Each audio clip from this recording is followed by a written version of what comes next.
welcome. Thank you for being here. I'm Ingrid. I'm going to start with an acknowledgement of country. Sorry for reading it a little bit off the screen. But we acknowledge that we are gathered on the traditional lands of the Wurundjeri people of the Kulin Nation. We pay our respects to the elders of the community, past, present and emerging, who have cared for this land, where they have birthed and raised their children for millennia. Sovereignty was never ceded, and possession remains largely uncompensated and unreconciled.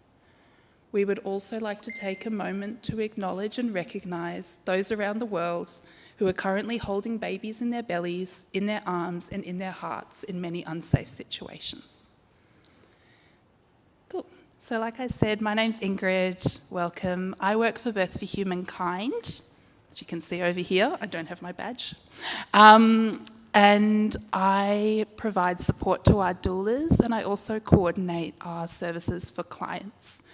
So Birth for Humankind is a non-for-profit organisation. We've been around since 2014, and we provide free doula support to clients experiencing social and economic disadvantage during their pregnancy, birth and postpartum. Our clients face often intersecting disadvantage and systemic barriers in care, but they also show incredible resilience and resourcefulness in their lives and as they navigate the Australian maternity care system. Our doulas provide support and education to help them feel confident and connected as they move into parenthood. We're a small team of 5 staff members. You've got Betsy in the back here, and myself, and we have a committed board of directors, and we also have around 40 to 50 active volunteer doulas. We service all of Melbourne for clients, Greater Melbourne, and each year we provide around 110 services to our clients. I'm going to take this opportunity to shamelessly plug, we always have more clients that need support than we have doulas available to support them. So if anyone in this room is a midwife, and that includes student or retired, or you're a doula and you have any capacity to support our clients in their pregnancy, birth or postpartum, we would love to hear from you. Our website's always open for applications. We have an application round coming up soon in February. And yeah, I'll be here for the rest of the night. If you want to say hi or if you have any questions about our service, you can speak to either of us.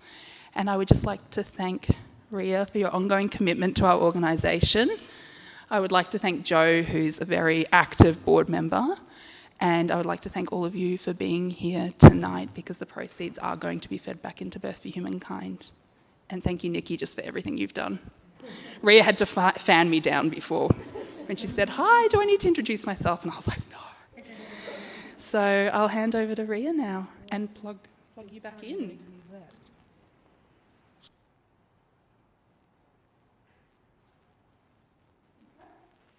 Can you hear me?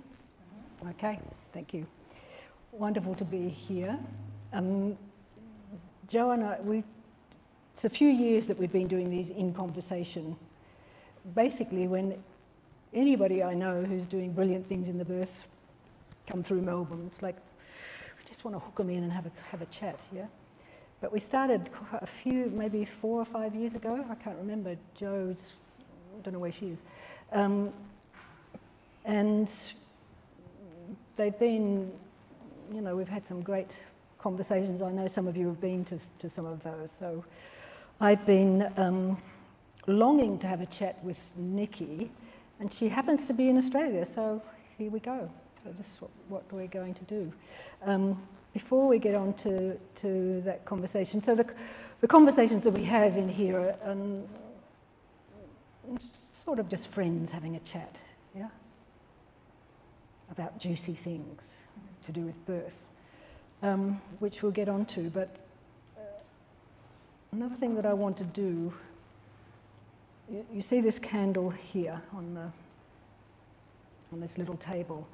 So generally when I do anything to do with birth, whether it's my workshops or any talks or what have you, I've been lighting this candle, not this particular candle, but lighting a candle, one to another, to another, to another, through nearly 40 years of doing this work. So this candle here is potent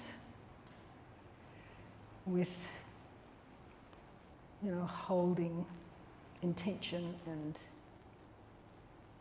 holding a particular focus for the work that I do, and the work that I do is about birth and better birth and mums and babies. So I want to make that dedication and light that candle tonight, and then we'll sort of get started, yeah? So,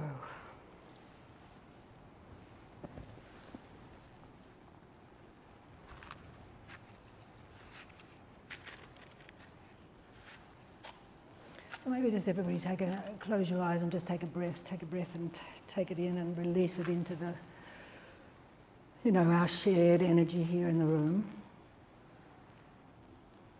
And when you feel ready, you can just open your eyes, and so that we're all ready to join with one another in terms of our shared exchanges tonight. So as I say, this candle, one to another, to another, to another. And the dedication that I make when I light this candle, it's not always the same, but one of the key elements of it is that the candle really is a dedication to women birthing. And the dedication actually tonight is particularly potent because of the world as it is at the moment. But I've been using this dedication for a long time. So we think about the women, the pregnant women. We think about the pregnant women full of those babies and full of usually joy and delight and readiness to have their babies. Some of you might think to yourself, in terms of babies that you've had, you might think to your mother, you might think to other women around you, and we love to imagine, certainly going back through time, we love to imagine and hope and dream that the women who are pregnant and ready to birth their babies into the world are beautifully supported, are healthy, are well and safe. And this is our intention and hope and dream that this is the case. But we also all know, as mentioned already, that there are many women across time and cultures and in present time who are not safe, who are sometimes not willing, and yet they find that way to open themselves and let the babies come and the generations to flow. So the candle, this is my deepest sort of intention, is lighting this candle to that potency and power and capacity of women to receive babies into their bodies and to release them into their hearts and into their lives. And we know right at this time that there are many women who are finding that courage and that capacity to do that in situations where they aren't safe. But we love to delight in the situations of women who are and are ready. So, I hope it's going to keep going a bit windy. Can I just take a moment though, just this candle and the lighting of the dedication. It just happens to be the 13th birthday of my first grandchild. So I think I should tell you a little bit about that story. Do you mind? Because, I've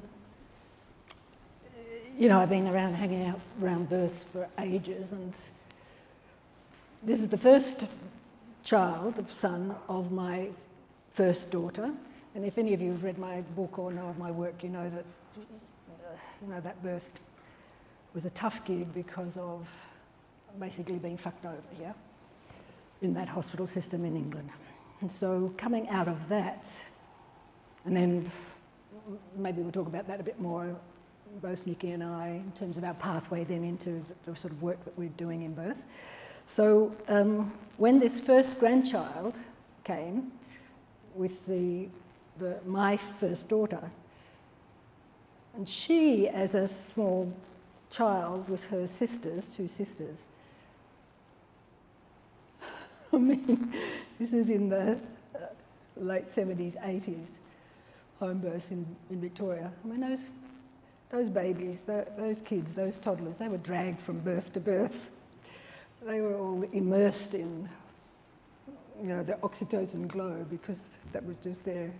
We had women giving birth at our place who were living in the country and couldn't get to, so they had a crash course from the time they were tiny about what birth's all about. But anyway, when Mattia, my daughter, came to be pregnant with this first grandchild, I couldn't quite be so sure that she would make the choice, that she would follow along with all of this. So I did ask her, and her partner's a scientist, and he did need to be convinced by all the stats and the this and the that and the other thing. But when I asked her, where are you going to have the baby? What are you going to do with the baby? Have the birth? She looked at me incredulously. She said, well, at your place, of course. I'm like, oh, well, of course. Because she said, we'll have a home birth, but, we're living in a flat, so it's going to be at your place. And so then I had to have the conversation with her, well, that's great, yeah. So I'm happy for you to have the baby at my place. Will I be there? Should I be there? And she looked at me, some of you know that daughter of mine. She looked at me with hand on hip. Mum, what do you think? Of course you're going to be there.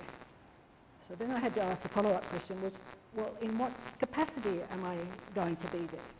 Am I going to be making the cakes and the cups of tea and looking after everybody, or am I, what do you expect from me? So then she said, Mum, I think you know quite a bit about birth, and I want everything you can give me for this birth. So I thought, there. So this is the 13-year-old who is now still quite lovely, but sort of starting to get a little bit teenage-y as well, and it's a whole other world. So just this dedication makes me think too, not only of women and not well supported and in situations that are difficult, but there are many, many women, of course, who are beautifully supported and healthy and well and birth their babies in such glorious, with that glorious capacity. So, love that candle. Yeah. Okay, so.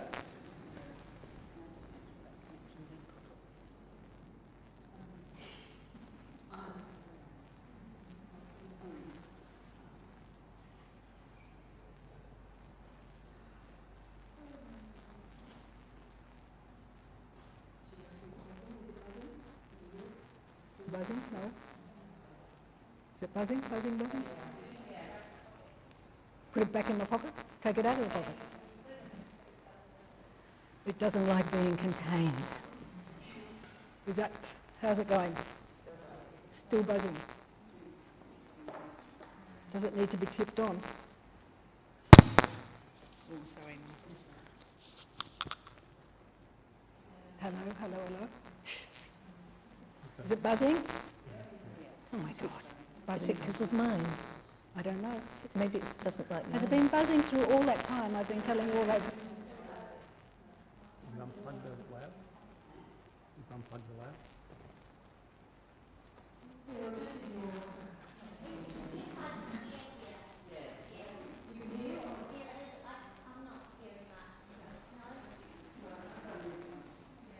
You can't hear? They all find it hard to hear. Are the speakers not on? I have to stand. And put...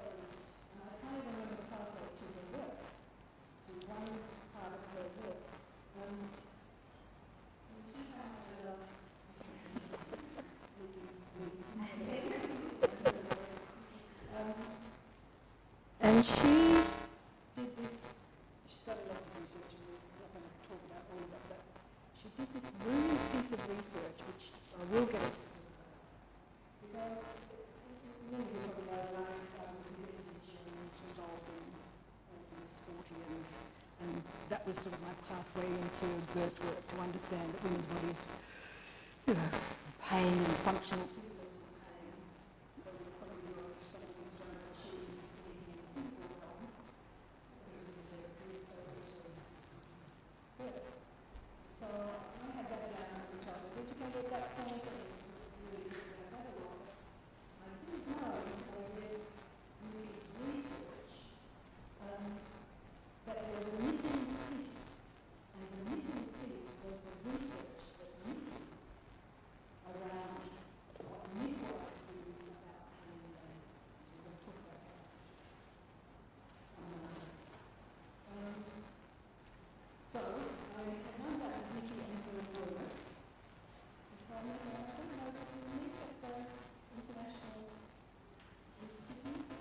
Before that.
GP obstetricians supporting women for births, and then some of us hangers-on would just start to go to the birth.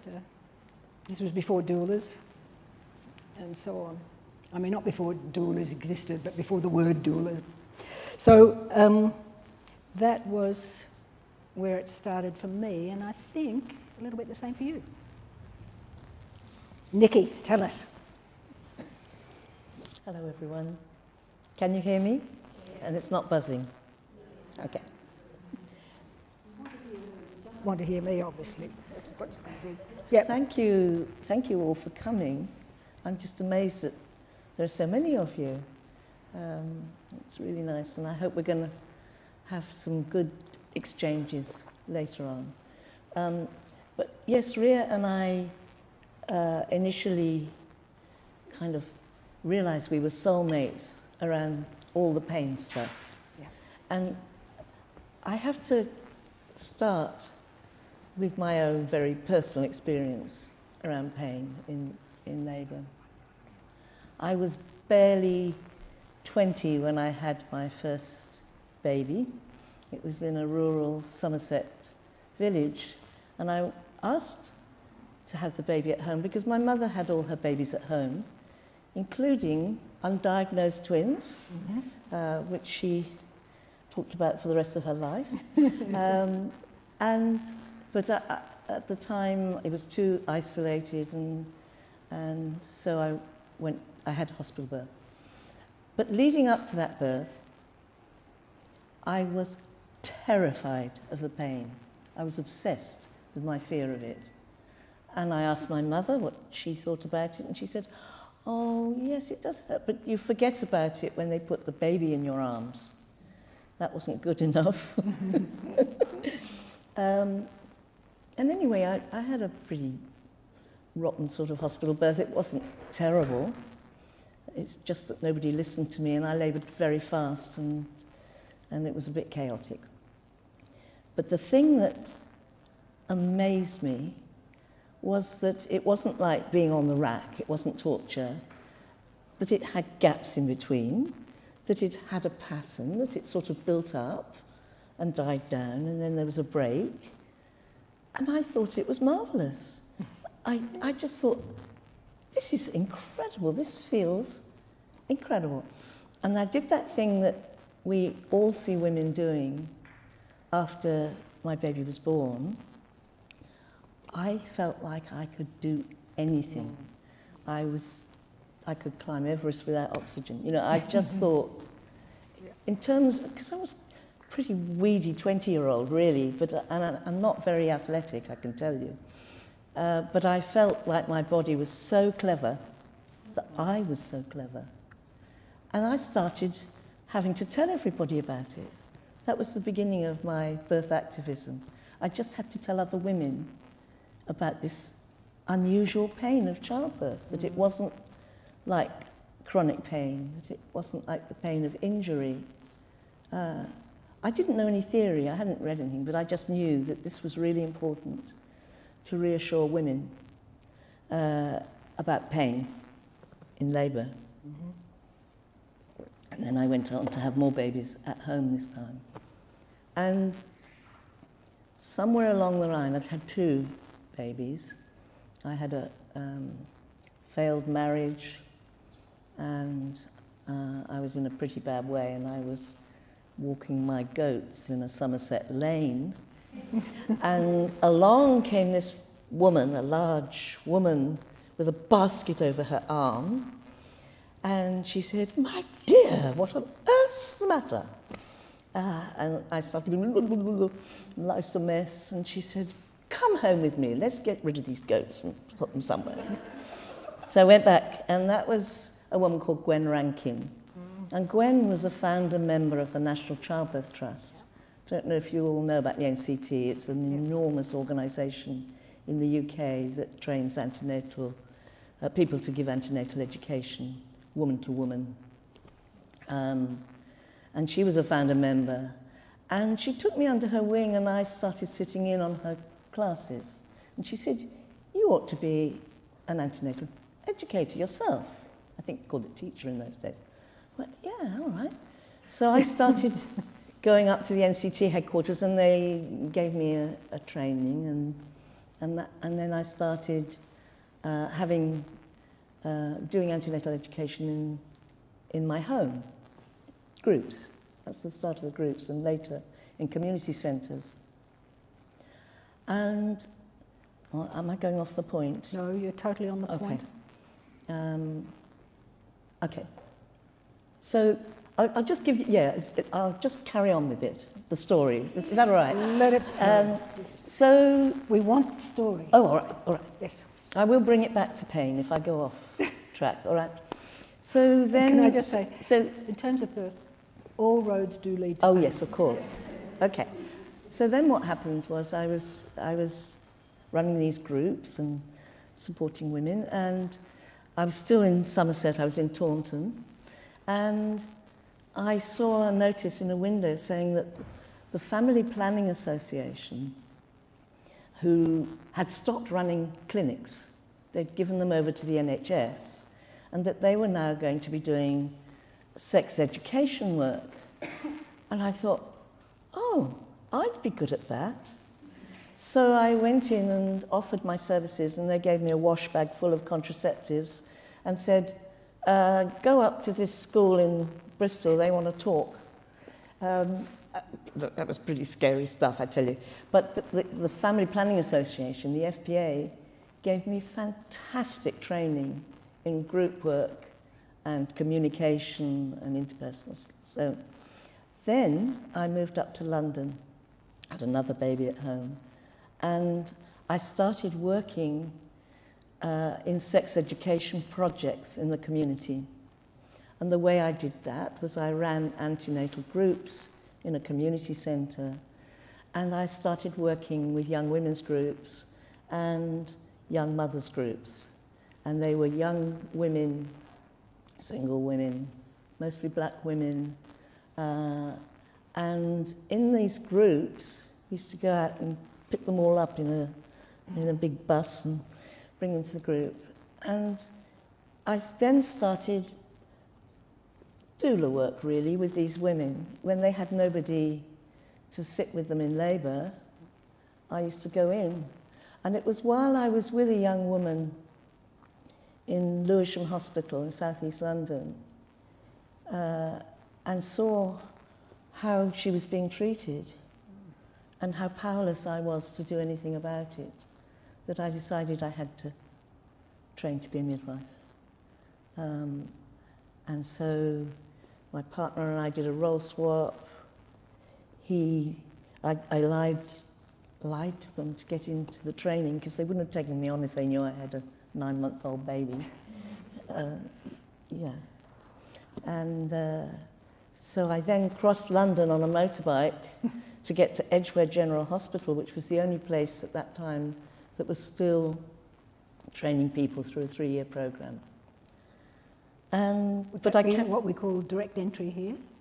Yeah. Yeah. A direct entry program. Yeah. Yeah. At that time, they were winding them all down, and you had to do 18 months post-nursing. That all changed dramatically very soon after that, because when midwifery education moved from the hospital to the university, like it did here, the Royal College of Midwives, pushed by the Association of Radical Midwives, we were very, very active, put in a bid for some research money to develop a 3-year program, direct entry program. Yep. Within 7 years, every university had changed to doing that. And within 15 years, they stopped doing programs for nurses. Yeah. Everyone had to do the 3 years. Because the universities decided you couldn't possibly educate someone in less than 3 years to become a midwife. And what year, when was that? Don't ask me about years. I'm hopeless at numbers. It would have been in the 90s, early 90s, yeah. So, of course, first direct entry program here, 2001. Oh. Okay, I'm going to That's another story. Add a little bit of story. Okay, I'll get back to the pain Yeah. now, shall I? No, keep going. Okay. We're meandering, it's all good. So, when I qualified as a midwife, I just apprenticed with some home birth midwives. They called them independent midwives in those days. They were private midwives. I just started working with them. Still running these antenatal and postnatal groups in a community centre. We made the women made a fantastic film about those groups. And I was increasingly aware, as we all were in the Association of Radical Midwives, that the common thing in the hospitals going on was, why should any woman suffer pain in childbirth? Because the epidural had happened, you know. And can I just butt in? You know you can't say the word epidural. you have to say fucking epidural, because that's what Weird Dempsey told us to say. Yes. I do kind of think that every time I say it. Yeah, and I understood that because when I was that 20-year-old in Somerset, I'd heard on Woman's Hour on the radio about women having epidurals. It was very early on. And I was enraged as a budding feminist that I couldn't have one of those. You know, and they were saying on the radio, this will be the future. No woman will have to suffer pain in childbirth. That was part of my enlightenment when I had the pain, that I realised that it wasn't going to be the saviour of everything. So,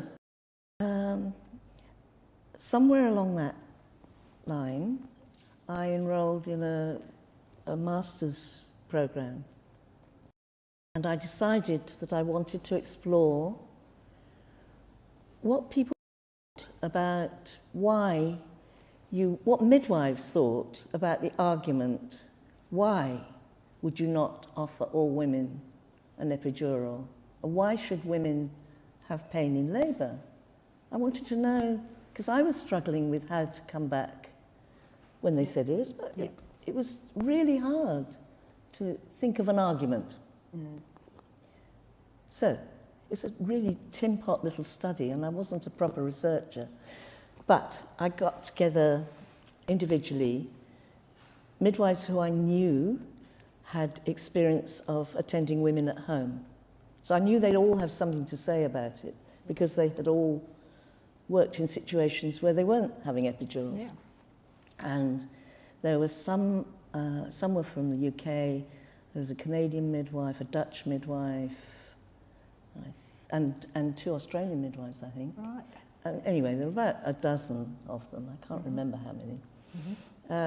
And I did in-depth interviews with them all, just talking about what they said, what they did, what they thought.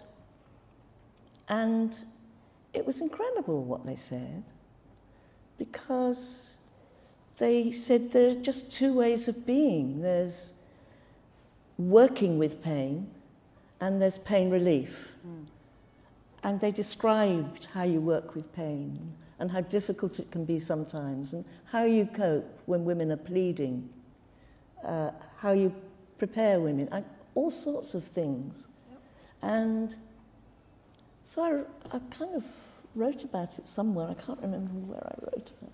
Oh, that was years later. This Anyway. is years later, because I'll just remind you It's that in you there. did it. Oh, it's probably You did in it in 1996. you did that. 96. My God. Thank you, Ria. Very good. She's expert at this, isn't she? Very good. Oh, dear. Anyway, people started picking up on that idea. It gave them some words, I think, to use to talk about why pain.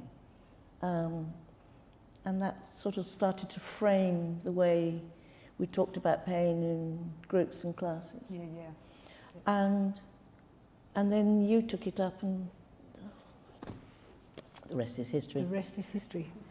But one of the saddest things that is, and I'm not going to dwell a lot on this, but with all the inquiries going on into maternity services in the UK, and we're not allowed to use the word normal birth anymore, and all of that, midwives are killing babies because they don't refer, all that stuff that's going on in the UK. The latest inquiry, which is a national inquiry into maternity services and neonatal services, is asking the researchers to identify organisations, including universities, that promote physiological birth as an ideology. You know, is pooing an ideology?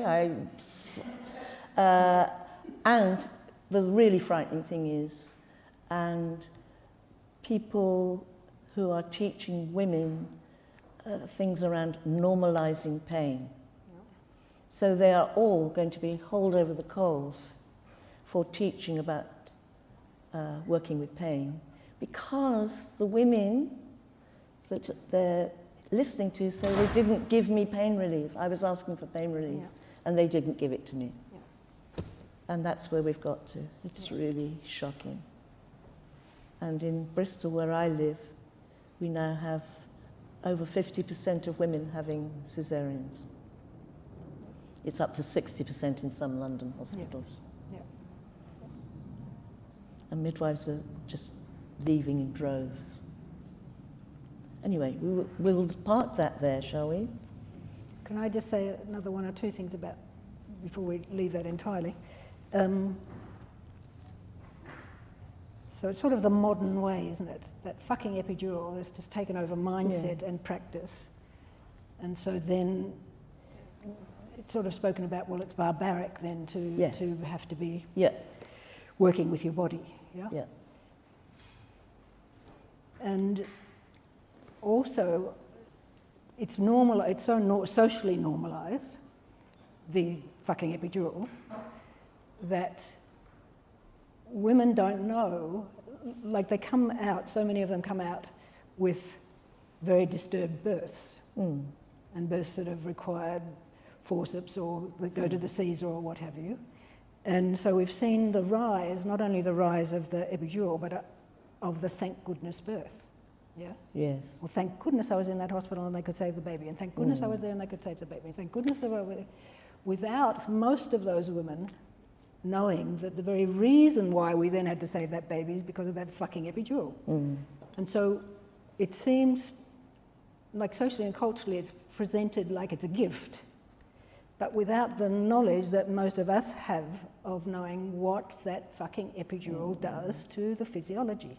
And so then, instead of women, well, I mean, some women are waking up, yeah? And lots of you are doing the work of waking them up,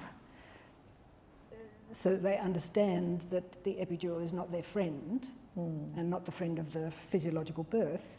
Occasionally it's a friend, you know, occasionally if things are really not going very straightforwardly and what have you, it can be it has its place. But in terms of the normalising of it as the thing to do, without women having the education about what the consequences of that are, and so that they can make a true decision about supporting their capacity physiologically, as opposed to giving it over to the epidural. That's the work, I think, as childbirth educators, for me at least, that's what feels like my work, yeah?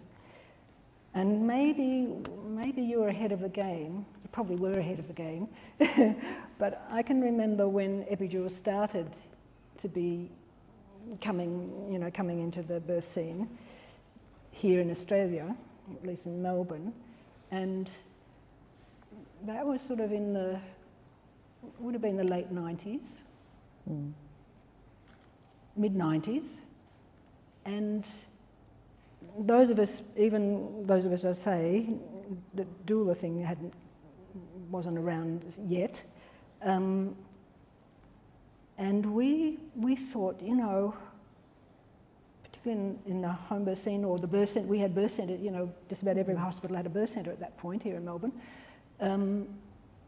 Beautiful births in the birth centres. You know, but just sometimes there would be that birth where the baby's position or something with the mother, and it just really was a hard slog and wasn't really working well. And we were thinking that epidural is going to be so brilliant, just so brilliant in some of those births. I sort of feel like I need to, you know, get down on my hands and knees and beg forgiveness for pregnant women since then, because we had no foresight to see how far it would go, what would happen in terms of that shift in practice and shift in culture, which is where we are now in terms of that fucking epidural. So I sort of feel guilty, you know, that we weren't on the game enough to put some barriers up or to be thinking about it differently at that point, because what do they say, the cat is out of the bag now, or the genie, you know, what is it? The genie is out of the bottle. Don't think we can put that genie back. Our women, as I'm sure all of these beautiful women here and interested birth people know, it's possible to give birth without an epidural, and it's brilliant when it happens. So a lot of us who are passionate and see that, and so we can speak up the other side. But if I can say one other thing about that, because to go back to these daughters of mine, not that I have to, but why not? So all 3 daughters, amongst them I now have 5 beautiful grandchildren, all born at home. 3 of them born at my home, 2 of them born in there once they'd moved into their own houses and so on. But so beautiful home births. They do not tell their home birth stories. And I've asked this at a few conferences, you know, women who've had those positive birth experiences, do you tell your positive birth stories? And they say that they don't. And they say that they don't because when they do tell their positive birth stories, they get back, oh, well, it's okay for you. Thank goodness I was in that hospital and they could save the baby, and thank goodness I was there and they could do this and they could do that. And so rather than, this is what my daughters tell me, rather than feel like they would go through all that explanation about unpacking all those stories, they just don't really talk about their birth stories. So what I see happening culturally is, on the one hand, the women who are talking about their birth stories are the women who are talking about the thank goodness birth stories without the full knowledge about what was the start point where that's the fucking epidural. So those stories are not being unpacked. And if the women, you know, a few years ago at the home birth conference up in Sydney or somewhere, I asked this question. So home, like, I don't, some of you might have been there, like a few hundred of us. Not all of us had had home births, but those I asked, do you tell your positive birth stories? And hardly any of them were telling their positive birth story. They don't want to make women feel guilty. Exactly. So if women are only hearing the thank goodness birth story, the pregnant women, without the knowledge that that fucking epidural has been a key part generally of that, and the women who are making the choices and having those great births are not telling those stories, which is very sad. I think your work was a progression onto, because by the time you were writing and talking about it, the epidural was really taking a stranglehold. Yeah. I think my work, earlier work, and subsequent work to some extent, focused more on how can we talk with women and midwives about, in a way that makes sense of pain, a different sort of pain. And so one of the things that I developed along the way was the midwifery wave. Have any of you ever done the midwifery wave with me? Yeah. It's how you talk to a woman who hasn't had a baby before. You talk to her, do you know what a contraction is? Do you know what it's going to be like? And I watched midwives all over the world, and they do the same thing with their hands. And they say, it starts gradually, it builds to a peak, lasts about a minute, starts to fade, lasts about a minute, and then there's a rest. Yes. Let's all do it. I love getting people to do this. I'll do it one more time, and then you can join in with me the second time. Yes. It starts gradually, it builds to a peak, it starts to fade, it lasts about a minute, and then there's a rest. Yes. Should we do it? Yes, let's do it. It starts gradually, say it. It builds to a peak, it starts to fade, it lasts about a minute, and then there's a rest.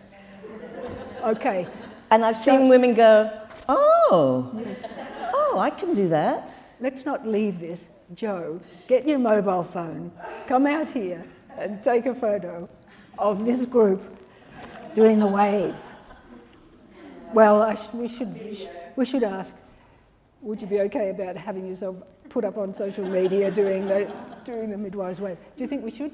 Yeah, if You're up people for it? want If you're that. not, go hide in the there somewhere. Okay, lead us again, Maestro. Okay, everybody say it though, and do it. Because if you say and do, you remember. It gets embedded in your cells. That's a professor talking to you. So it starts gradually, it builds to a peak, it starts to fade, it lasts about a minute, and then there's a rest. Brilliant. Okay. Who are the childbirth educators in the room? You can get a copy of this, and this you could just play it in classes.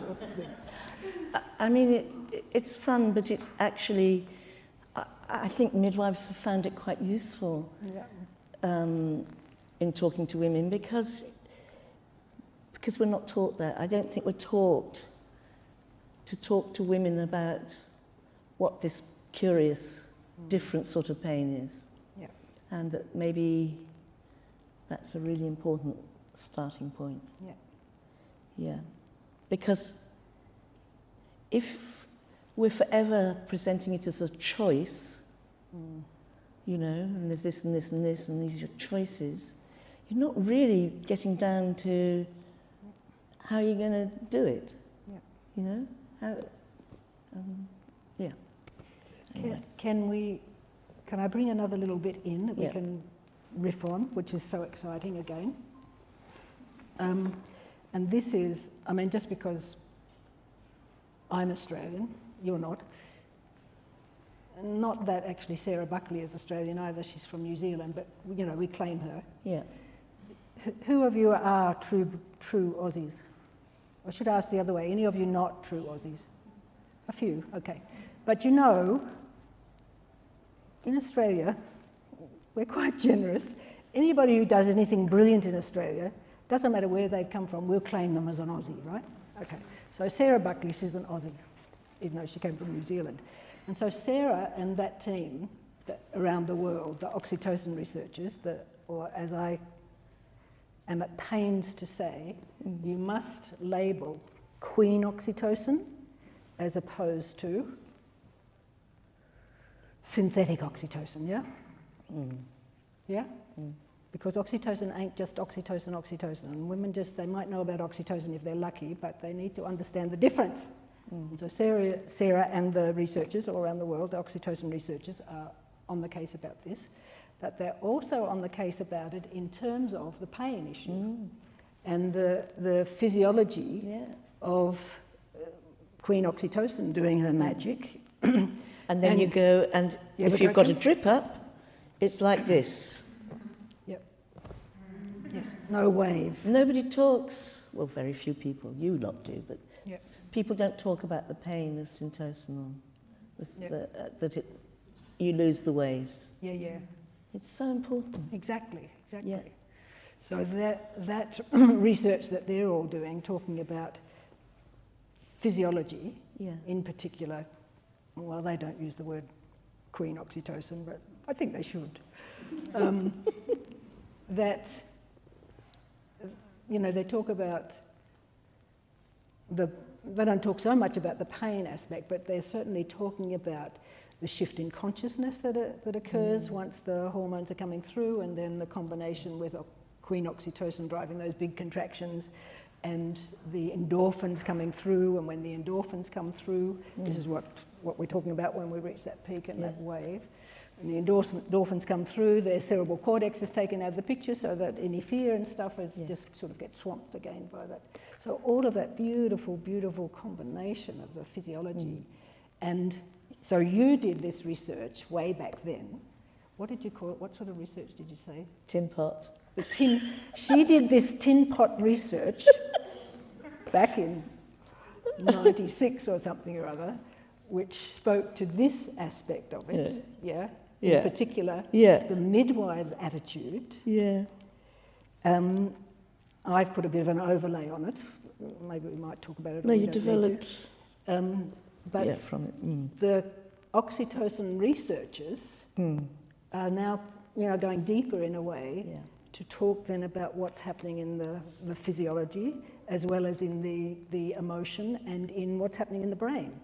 And so, who of you have had the privilege either to have experienced it yourself or to have been with women where you can see all of that coming together, that physiology, that experience, they're working with their bodies, the functional physiological pain starts to build and they reach a bit of a point where they feel like, get me the fuck out of here, but then next thing, that magic takes over, and then the wave. What a privilege. What a privilege. So, just all need to talk about, to be talking about it much more. Not in a, I think if I can just say again with my daughters, it's not only that thing of wanting to protect other women by, telling them these good stories when women are, but there is also, it's another Aussie thing, you don't want to feel like you're skiting. Do you all know that language, or is it quite an old language? You know what skiting is? Oh my God, I really am old. Everybody my age would know skiting. So skiting is like just up yourself. Telling your story because you're so great. No, well, you are great, but telling your story from the point of view of, these are the choices I made. I made these choices because I know about the physiology and I know about this and other. So educationally rather than, So work to be done. So for all of you, we haven't finished yet, lots more to say, but, it's how I'm feeling now. Maybe it's because I'm getting old.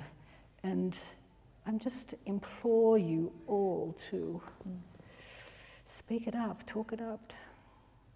I think I'd like to just mention that there is some real proper research going on. Proper research as opposed to tin pot research. At La Trobe, Laura Whitburn has published wonderful papers. And she is an Aussie. And they all highlight working with pain. As a concept, it's turned into a concept. Fantastic. How good is that? And she's now doing proper research, talking about working with pain and the benefits of it. And she's done a wonderful paper on helping women not to do catastrophize. So, yeah, that's gives me great hope. Research papers like that. I know, excellent. And Melbourne, Australia. Melbourne, La Top Trobe. notch. Yep, Yes, there it is, just up the road. just up the road. And that thing of catastrophizing. So, in my language, I just talk about that crisis of confidence. It's going to happen. Well, it can happen a few times across the labour. So the missing piece for me was when the mother is reaching that point where she feels it's too much, and then she's whinging and whining and complaining and what have you, or demanding the epidural, which is the language now, which is what you're talking about in terms of what's going on in the UK. I don't think we're quite there yet, but who knows. Who meets her at that point? Who meets her, and what are they going to do about it? Because when she's in that point, she wants out. And so then who is the midwife? And what is the midwife's skill and the midwife's attitude meeting that woman when she's in that, where nothing's going wrong, everything's going brilliantly, it's just getting demanding. In that first study I did, the midwives talked a lot about what they do when a woman says, I can't do this. Lots of wonderful stuff about it. Tell us a few things. What did they say? Oh, just it varied enormously, because obviously it's different for different women, isn't it? But for all the things we know, like, come on, let's go and do this, and, talking about the tool of the kit of different things to try. And the bamboozling is also a very important thing. Yes. And sometimes when I read some of that research at conferences, people got very uncomfortable because the midwives were actually very clear. No, you can do this. Come on. Really quite, no, you're not, no, that's not going to happen. Come on, we're going to do this. And people are uncomfortable with hearing that that's what the midwife said they did, because it sounds like coercion and it's a thin line, isn't it? Yes. But the conviction that they can do it and that they will get through this bit. And they talked about how it's very different. Oh, I know what they said. It was really interesting. They talked about 2 different sorts of pain that the midwife saw. Right. They said, if somebody is crawling up the wall saying, I can't do this, I can't do that, they're either well on in labour and you're able to say, come on, it's normal that you feel like this, you're going to get there, blah, blah, blah, blah. All that, getting them through transition stuff. Or they're 2 or 3 centimetres with a malposition, the baby lying in an awkward position, and it hurts because the body is saying something is wrong here. The messages, the pain messages are very, very different. So that in a labour like that that's going on and on and on, an epidural, as you were saying, is a godsend. And actually,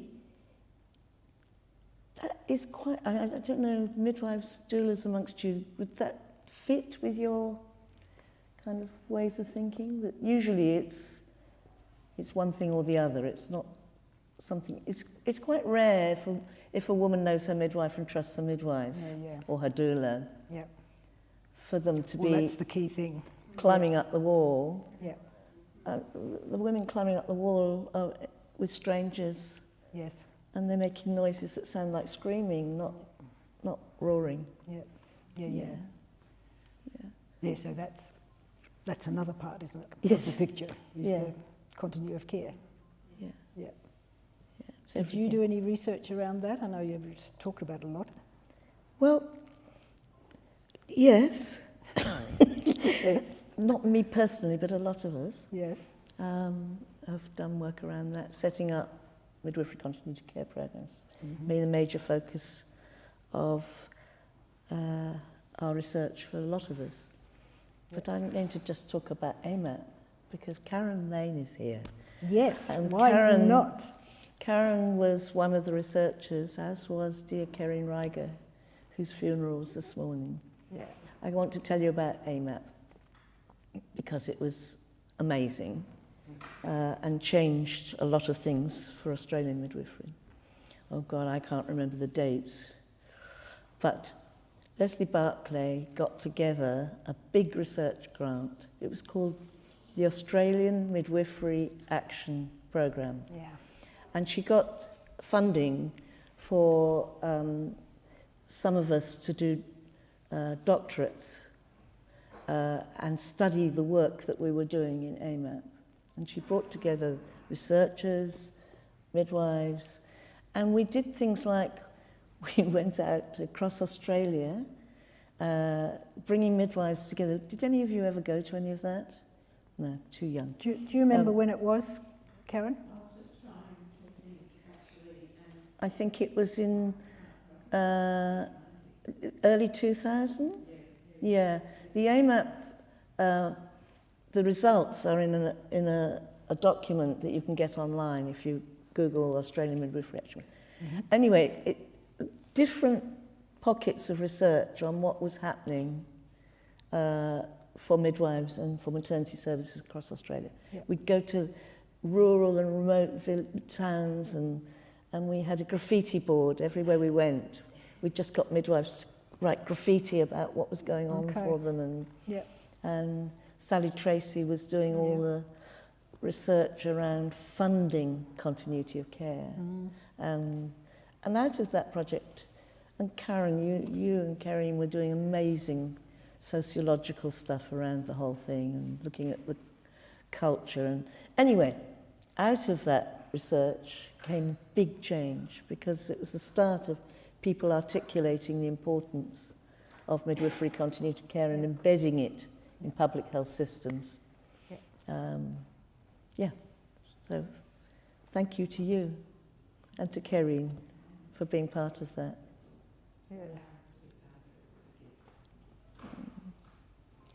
Yeah. Yeah. Yep. How are we going for time, actually? Oh, it's up there. She says. So, Nicky, any other little things from back then before we ask the question about, well, what into the future? Okay, I'd like to talk about one thing that isn't Please. quite related to pain.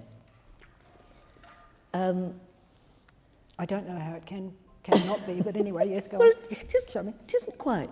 Yep. I guess we're all researchers because we're all in this room because we are all curious.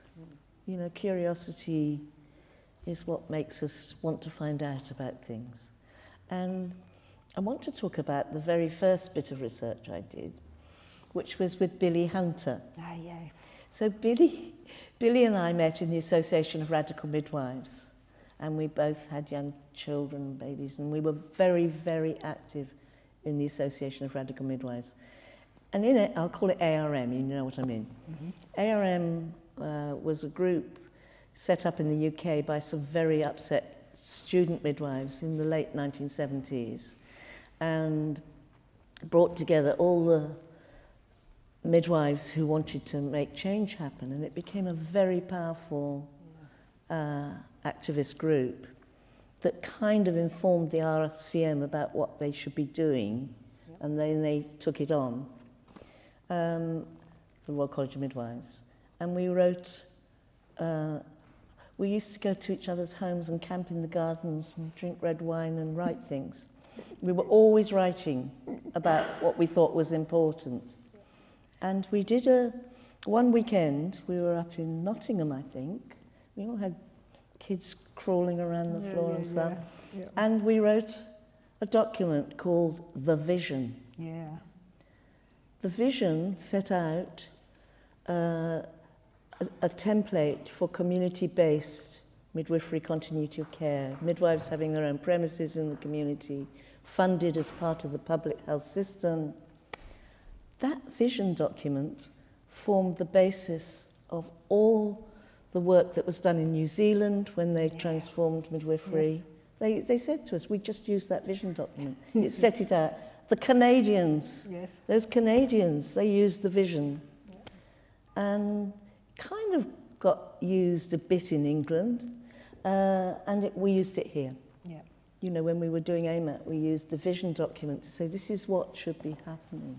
Caroline Flint wrote about it. We all wrote because we were activists. And in those days, I know now you just post.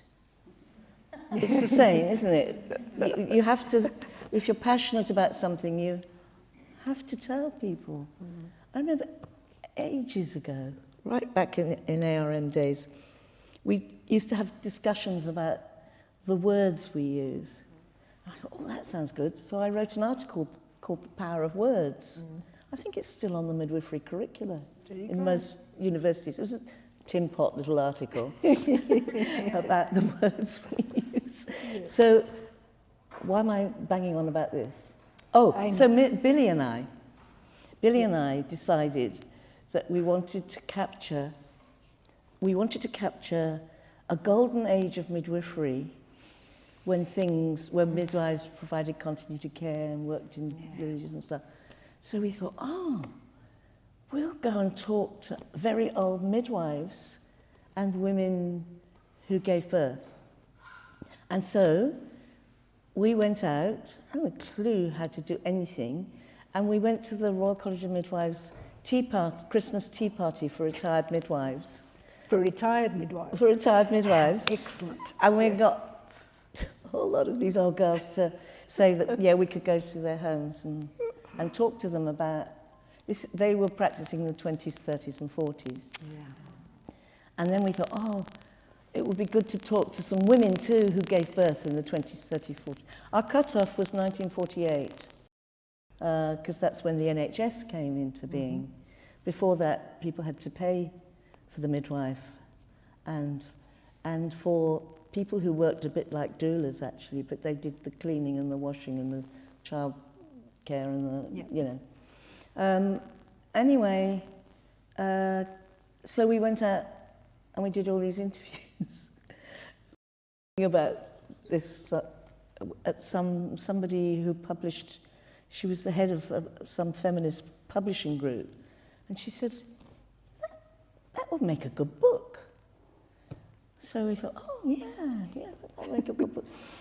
So she found us a press. It was called Scarlet Press. It was a very lefty little feminist press. And what's the title? It was called The Midwife's Tale. Yeah. An oral history from handywoman to professional midwife. I remember it. This thing that we put together. So this is going to prove to you that we were tin pot researchers, all right? So I transcribed by hand all these interviews, hours and hours of interviews. I think they might have been on coloured paper. And Billy and I, she just had a second baby with me. We were each other's midwives. And the baby's crawling around, and I've got all this coloured paper on the floor. And we go, themes. That's what you have to do, themes. So we got more coloured paper, and we put themes around on the carpet, and then we cut up the only version of all our research into themes. Yes. Without we had nothing. You weren't the professor that you are now.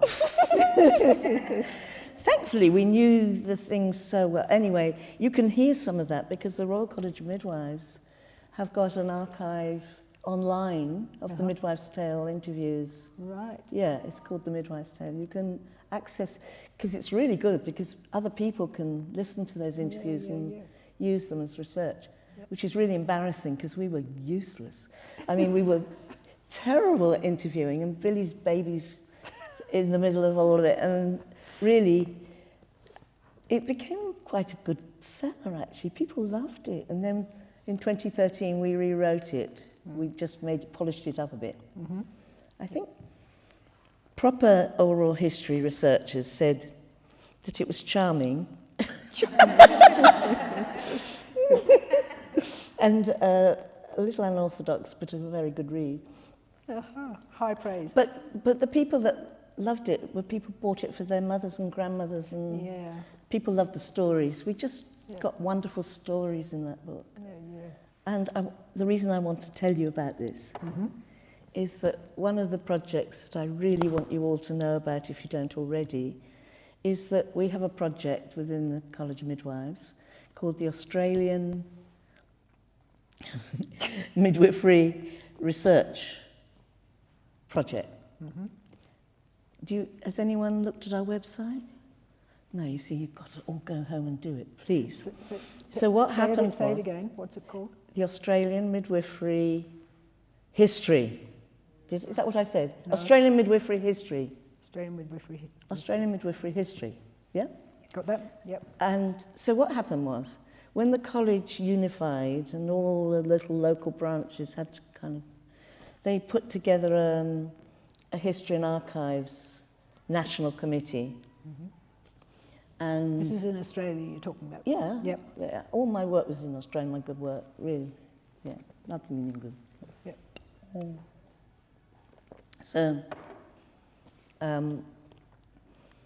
We were going round and round in circles on those dreadful meetings with what have people got, what archives have people got in each state and territory, and do we have to make a museum somewhere? You know, what are we going to do with all this stuff? And people didn't want to share. It was just awful. And there'd been somebody from Melbourne on this committee who'd been very quiet for a long time, and she rang me up one day. Is this going to be good? Yeah. If it's somebody from Melbourne? Yeah. Do we have to protect this? Somebody who saved the whole thing. Okay, go for it, yes. And some of you know her. Oh, there, even better. She goes, look, I work for Melbourne, what's it called? University Press? No. Museum. Okay. I work for Melbourne Museum as well as being a midwife. Yep. And actually, everyone's got it all wrong. You don't hire a building and set up. You do everything on a wonderful website. She said, we'll get together a committee and we will build a website. Yeah. And you don't, have your stuff and catalogue it, and then you put it on eHive. Do you know what eHive is? eHive is this wonderful website where you can do pictures and talk about things you've got, and then you can click on something and you can see what everyone in the whole world's got that's the same. So if you've got a midwife's bag from the 1800s or a textbook or something, you just click on eHive and you can see all the people everywhere who've got the same thing. It's just wonderful. So that was Beck Hart. Some of you may know Beck Hart. Yes. And she then became our web mistress. She's just amazing. And we're in the process of developing this beautiful website. Actually, it's down at the moment because they're transferring it to another website, which is a very gruesome, boring story. But you can still get on, I think. And we're looking for stories. This is not a website where you list things. It's where you tell the story. So you've got to be on there to tell your story about all those early days when you went to home births with the GPs and all that. Yeah. I've got to interview, get it. get it up there. So it's stories about things that happened, and it starts off with Beck's great-grandmother, who was a handy woman out in a rural area, and it's the story of her. Some of the untrained midwives' stories are in there, and it goes through all this. So it's collecting all of this stuff. We're collecting it. Yeah. And making it available. Yeah, on a website. Yeah, will there be other researchers in the future? Who It's look not at it and researchers. It's not researchers. No, that's part of the problem. It's all us. You know, it's on our steering committee. Yes, but will it be like the... No, No. it's not research. Okay, No, good. it's not for research. the people. Yeah, it's like It's stories. on our steering committee, and we're always asking for more people. We particularly want some young people because we're all I quite think old they're, on I that think they're steering here. group. I think they're here in this room, surely. We want people who will help build the website, who will go out there and do oral histories. There's a paper on there that I wrote about how to do oral histories, you know, practical, how to do them with an ethical consideration or two. And so we want people to record the stories of their grandmothers and their mothers, their births, so that we continue to just build this great big website of Australian midwifery history. Sounds juicy, huh? Please, if anyone's interested, just email me and get involved. Yeah, especially if you're young. No, you don't have to be young. Let's say what your email address is. Oh, it's just nickyleap@me.com. There you go. Nicky Leap, or one word, NICKYLEAP @me.com. That comes out of England, doesn't it? Me? No, me's Apple. Apple. Mm. What would I know? Yeah. Okay, good. I'm wondering if we might open up to any questions or comments or reflections, or should we keep telling stories? I'm on a project with Laura Whitburn looking at... You're with her? Yeah, Okay, good. doing some stuff around how midwives manage or perceive labour pain. And I've just done some initial analysis around how midwives identify if women are coping or not. Yes. And it seems to be a very superficial analysis, haven't dived into it a lot, but the resting period seems to be the place where midwives are identifying if women are coping or not with the labour pain.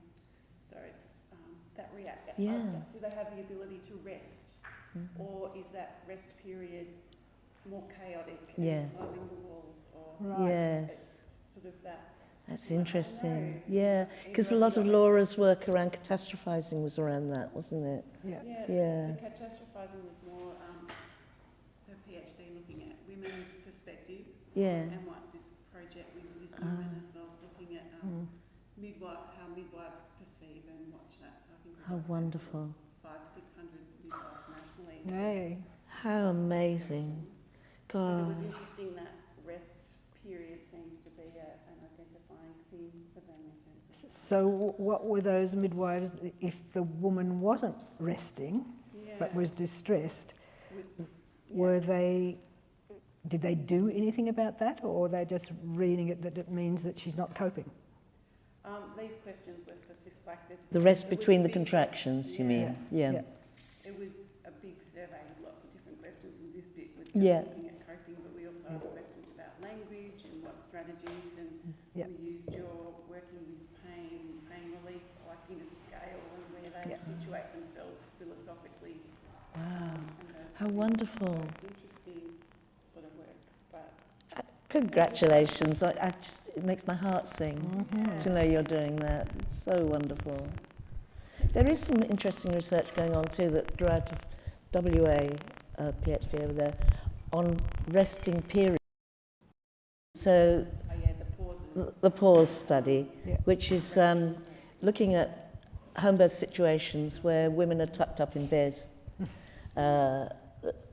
to rest, and looking at outcomes to try and measure Yeah. whether, to try and differentiate between pauses that are physiological Yes. or enable physiology Yeah. and pauses that actually mean you need to put up a drip and Yeah. get going. Yeah. Yeah, it's wonderful that work you're doing out there. I'm so happy to hear about it. Yeah, it's great. Yeah. Great team. Laura's amazing. She's incredible, isn't she? Yeah. Yeah. Yeah. Just to say, so I think Joe, was it Liz and I having the first of the in conversation about the fucking epidural back about 5 years ago, and Laura was there at that as well. It was any of you were that? That was a good one. We're over at the uni, weren't we? I think we even had an obstetrician was there, who was shaping up quite nicely because he was just fresh and new and was around quite a few midwives, but I haven't heard that it's continued. Anyway, let's not get taken down that track. Any questions, comments? Yes.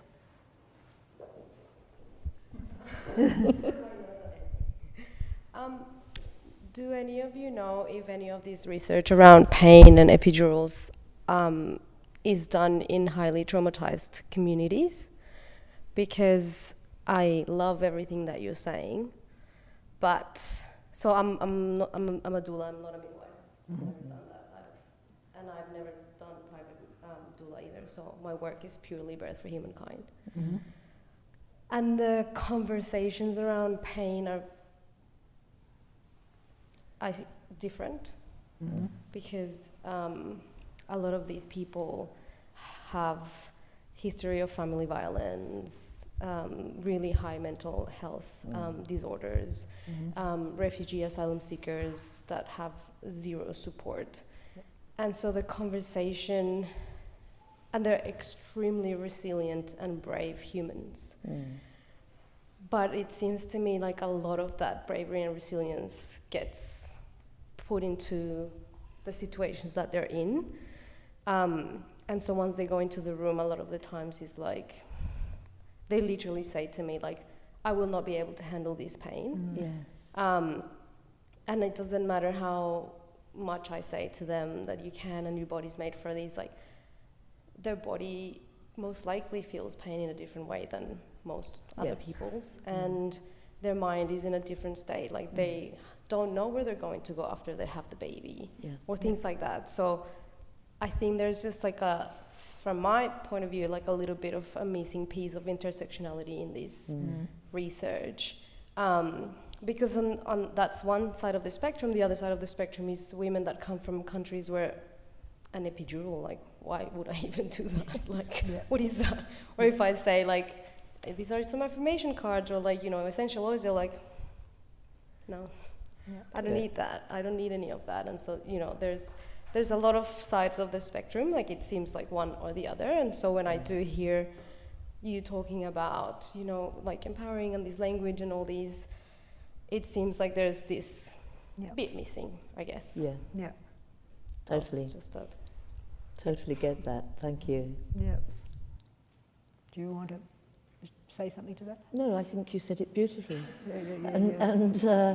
Yeah. And absolutely, trauma, women with trauma, thank goodness they have you, have some continuity of care, because I believe there is some work around working with women who've had traumatic births.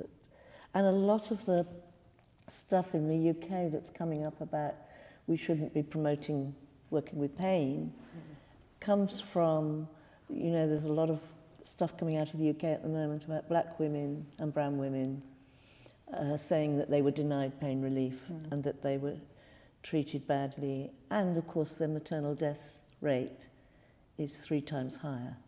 So, it's, what we're talking about is very white. Yeah, no, it is. It's a white concept within, within the bigger picture, which isn't to say It's, I could be misleading people by saying that. But what I mean is the whole concept of midwifery continuity of care and doula care is perhaps the only way to start addressing what individual women need, particularly those who are traumatized or disadvantaged, or because the triggering that happens for some women around pain is just around 9 hours antenatally with clients before we go to labor. And in those 9 hours, usually you're the only person that they're speaking to because they have no family or anyone else. So you do learn if they do want one, why yes or why not, and you can have conversations, a lot of conversations around that. So when we were talking about this, it's like I couldn't imagine a midwife going into a room without knowing this person. Like, how would you even manage to support this person? Like, you do the best that you could, but if they're asking for an epidural and you're like, no, but you're so close, like, it's a very thin line, and I find that now I feel, always feel very lucky to have that time with them, but now it's like even more so because I can see the benefit of having those conversations early on and very deep, not just about the birth, but anything else that's going on around in their lives. So there is some work that was done around the Albany midwifery practice, which some of you may know about. Going back again to when I was first practicing in home births in Deptford in southeast London. A group of us, we were working independently, so we did the Robin Hood thing of women who could afford to pay subsidised women who couldn't. And it was getting really silly because hardly anyone was paying, because we were running antenatal groups in the community that women were coming to. And we had a mission to get that sort of practice funded within the NHS. And we did actually manage to do that. And when I moved here, that practice became a very famous midwifery group practice called the Albany Midwifery Group Practice. It's worth looking at the statistics for that practice. It was closed down. The concept of self-managed, self-employed midwives in the community working in conjunction with a major NHS hospital. Remember, everything is NHS, practically everything in the UK. It broke down and they got closed down amidst a lot of publicity. But some of us got together and published a paper, Caroline Homer led it, on the Albany statistics. And they are extraordinary, absolutely extraordinary. Over 48% were black women, 30-something% were single parent. I mean, it was just extraordinary statistics. And they had I think it was a 42% home birth rate. And the way they did that was, the way we did it was, the default was to stay at home. So we'd say, we'll decide when you're in labour. You will decide once. So we always come to you with all our equipment. Obviously not if the pregnancy hasn't been going well. But the default was, we'll decide when you're in labour. And a lot of women who said, oh no, I'll go to hospital. But when they were in labour, they said, oh no, I'll stay at home now because it's going well. It was very safe. And the thing that we built around that was we go to hospital for help.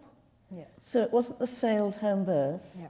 It was oh yes, of course, we need help. We go to hospital. It was very safe, and the statistics were fantastic. Really low cesarean. And I think that's about the amount of time individual women had with their midwife. They had, they'd be assigned a primary and a second midwife.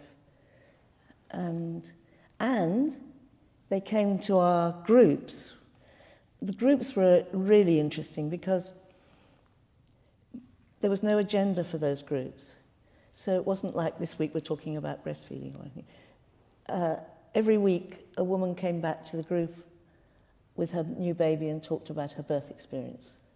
So they learnt about huge range. And then they went on supporting each other in the postnatal group. These were not necessarily women who were booked with us. It was just a community thing. And so, you know, you started to change thinking around home birth in a very small area of southeast London, just by, just about how you set up your service and how, because I think sometimes in this country, there's wonderful continuity care programs, but sometimes I think they're not actually enabling that sort of service of really intense one-to-one support and continuity. So you've got to keep working at it and evaluating it properly. And also that, you know, positive birth stories and women to women. If I can just say, I wish I'd been a researcher. Because, so there was a period of time from about 15 years, something like that, where I did weekly pregnancy classes, and at the start, they started off being about physical things, But very quickly, there was nothing physical, it was just all stories. What was going, everybody checking in, what's going on, what their choices were, how they're feeling also. So that was the pregnancy weekly. And then also, separate to that, there was a postnatal group weekly. The babies would come along, and we were talking about how things were at that stage. And the women and the babies could come until the babies were crawling, because then it was just impossible to deal with it. So that could be, you know, 6-9 months or something or other.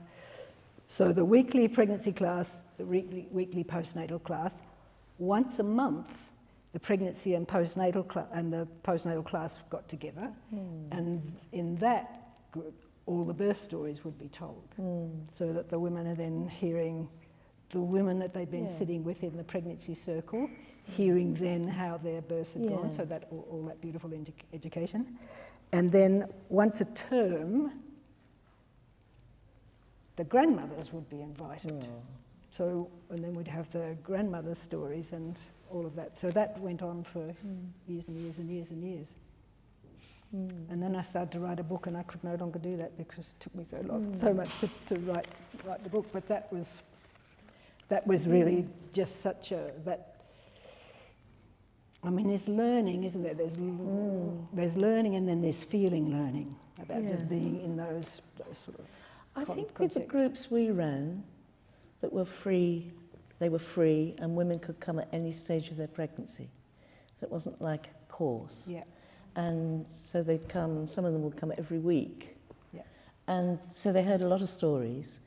And midwives would say to me, what do you do when they hear the awful stories? And say, the awful stories are as important. It wasn't like they could only come along and hear about home birth stories. They heard about everything. And they, you know, their discussions, the midwife was there to facilitate the discussions. But the women would learn from each other. And those discussions were phenomenal. And because they're hearing a story in the context of knowing the woman. And the woman sitting there with her baby. Sitting around in circles. It's the way to go. It's the way to go. I guess now that's a value of listening to birth stories on podcasts and things, isn't it?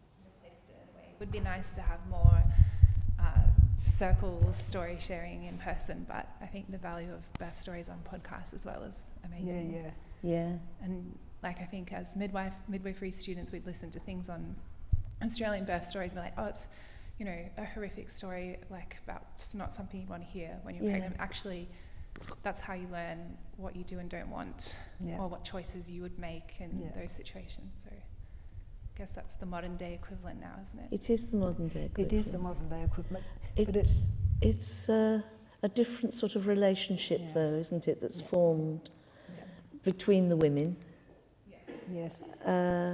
and they're not living in the same, you know, Yeah. geographical area to support each other. You know, what the women in the groups that we ran made a video about it, and they talked about, you know, just knowing that somebody down the road could be there. You know, it was all that community development stuff. Yeah. And yeah, I think it's wonderful that women can have all that connection through the internet. It's just completely different, isn't it? And different negotiating it. Yeah. Yeah.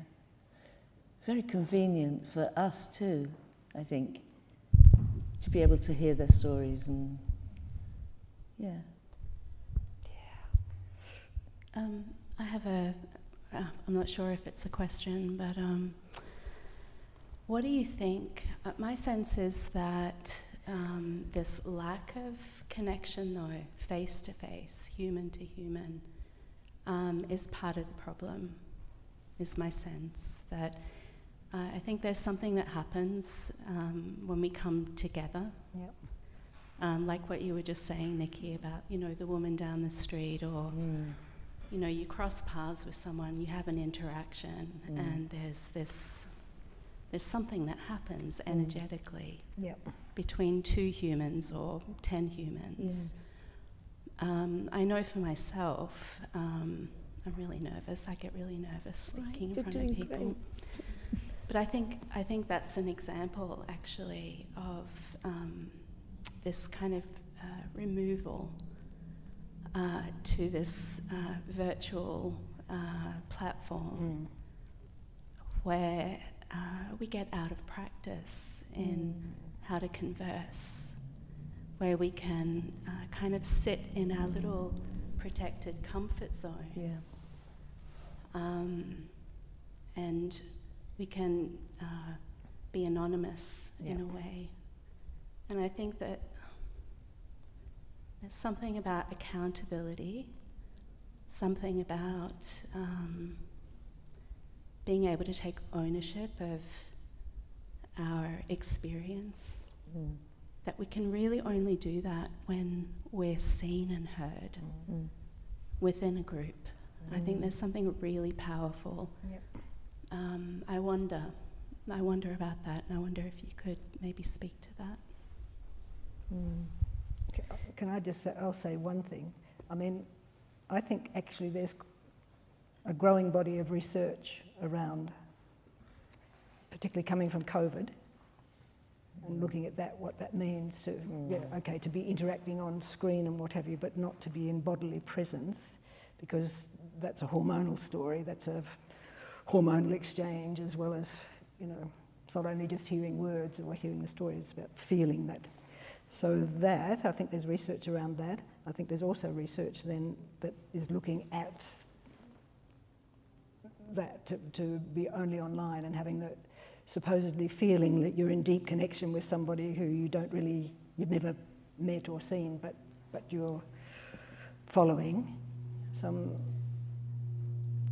So it does have some, I mean, there's something happens in that, but yeah, it's not, well, to my mind, not quite fully human. And I think it's part of the, I don't know, for you lot, if you've got teenagers and kids or whatever, it's part of what, apart from the dangers online, it's also part of trying to protect a generation to feel like what it is to be fully embodied within a context of relationship and sharing with other people. So, yeah, I'm pleased it came in before my 13-year-old got that. I'm pleased they brought all of that in before my 13-year-old got onto. So, but no, I totally agree with you. I mean, certainly, for me to go with those years of running those circles. I mean, can you imagine just how luscious that is to be? So there's somebody crying, there's somebody laughing, there's somebody, and of course in that presence you're feeling the emotion. You're feeling. It's something about that kind of that process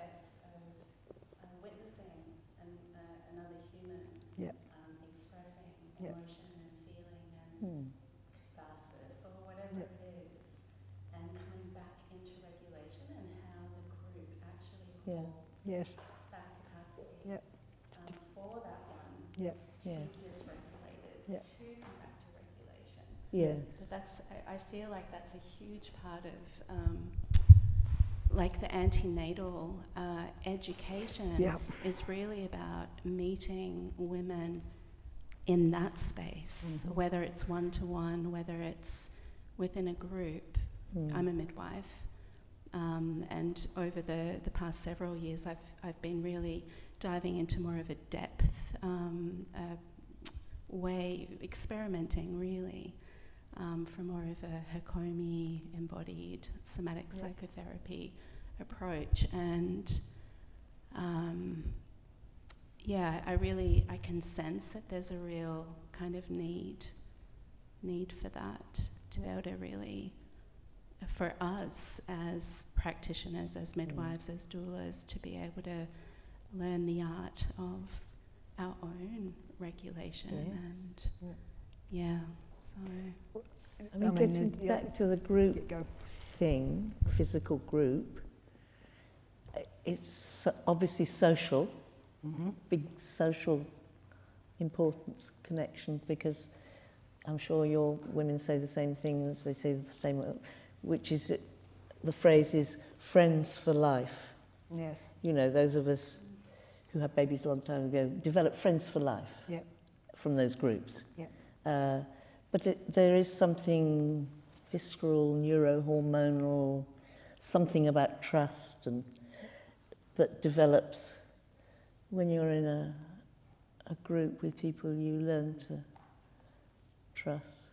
Well, there's, again, lots of research around that now, in terms of what's happening in the nervous system and that linking that's going on. So, so hopefully we're not going to do away with it all.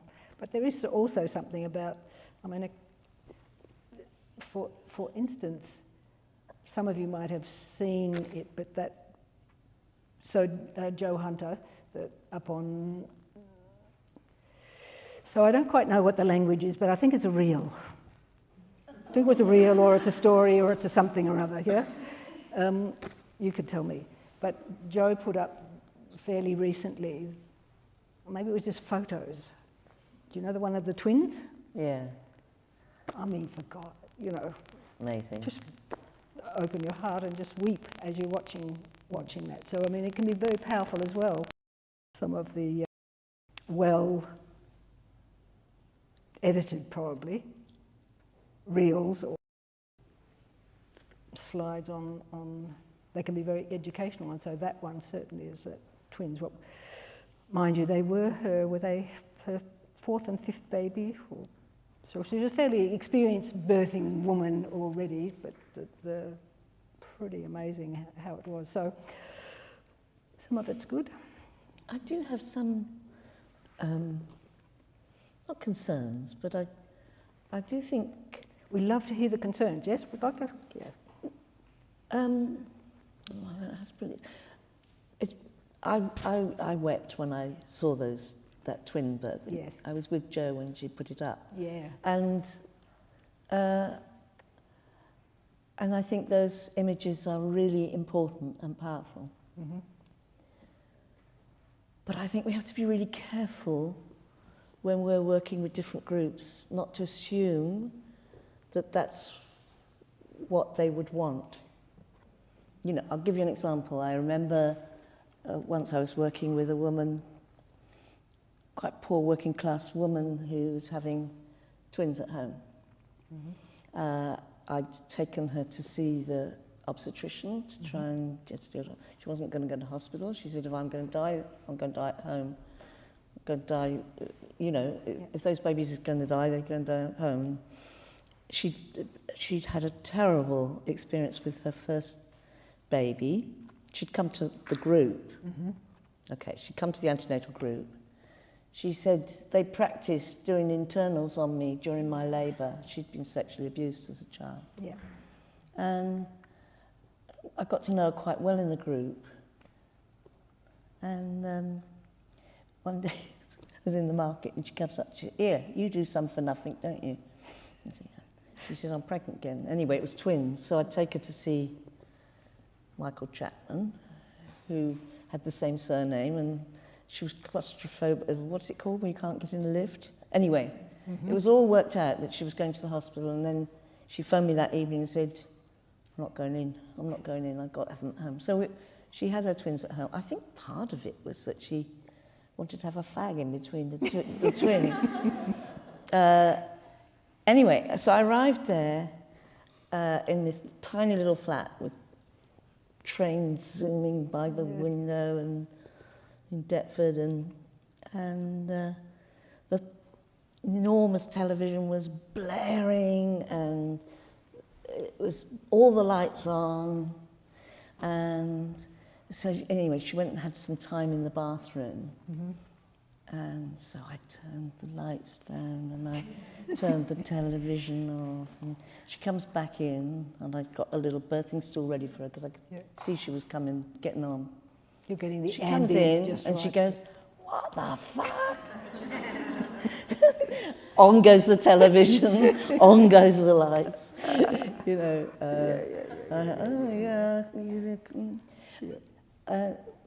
there was a lovely obstetrician in Adelaide when I was working there who came to talk at the graduation of our first cohort of 3-year BMID students. Yep.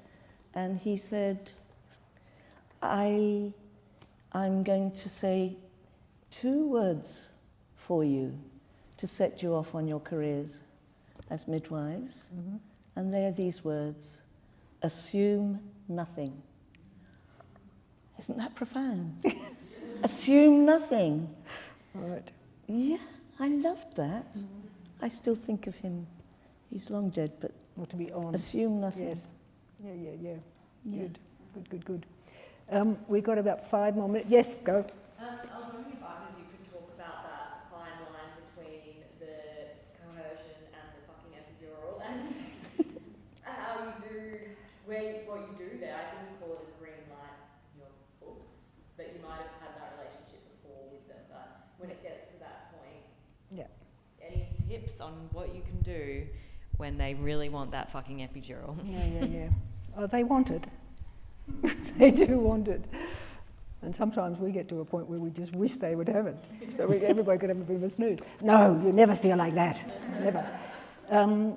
But yes, no, for me, certainly, I mean, if you're working with somebody you're making a relationship with, I'd have to have a clear green light that they are absolutely saying, yes, they want to have a go, because you've got no leverage otherwise, yeah?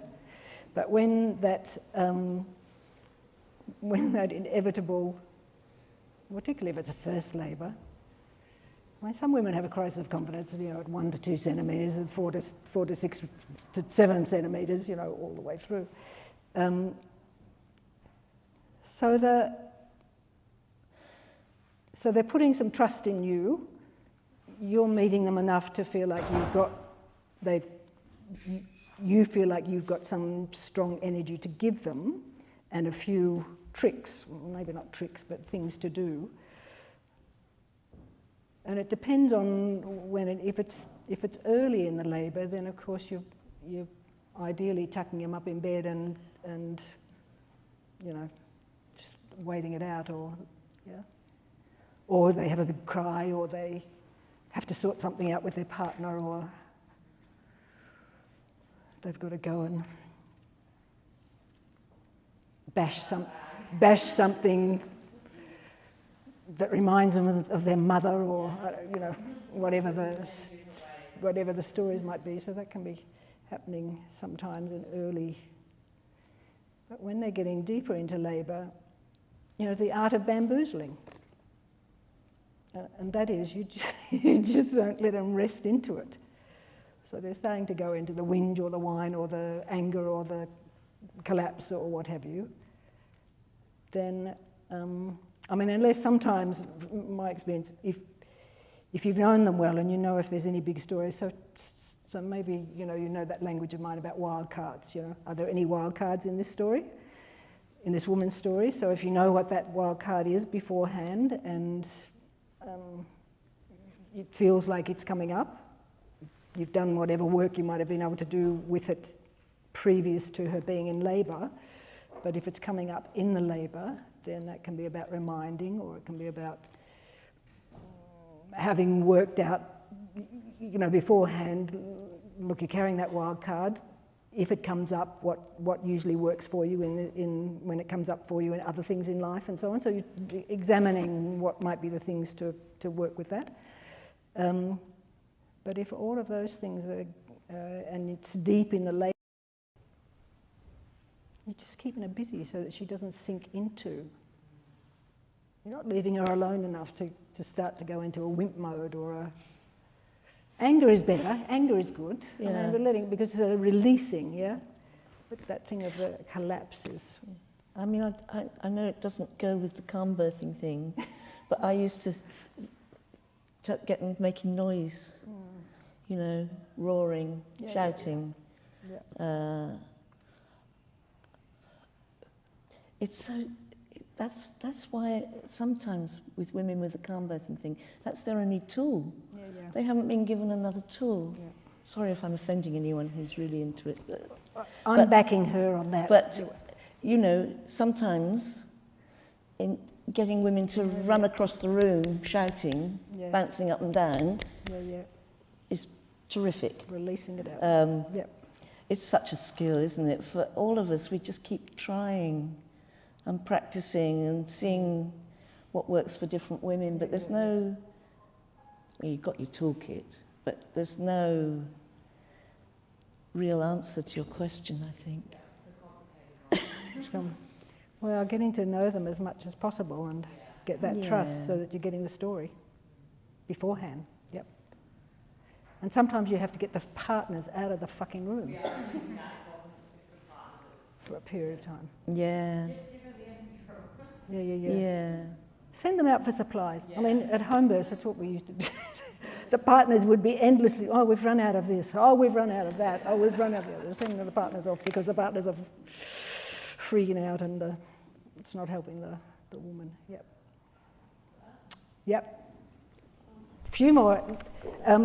Just to let you know, I'm not complaining. I could be here all night.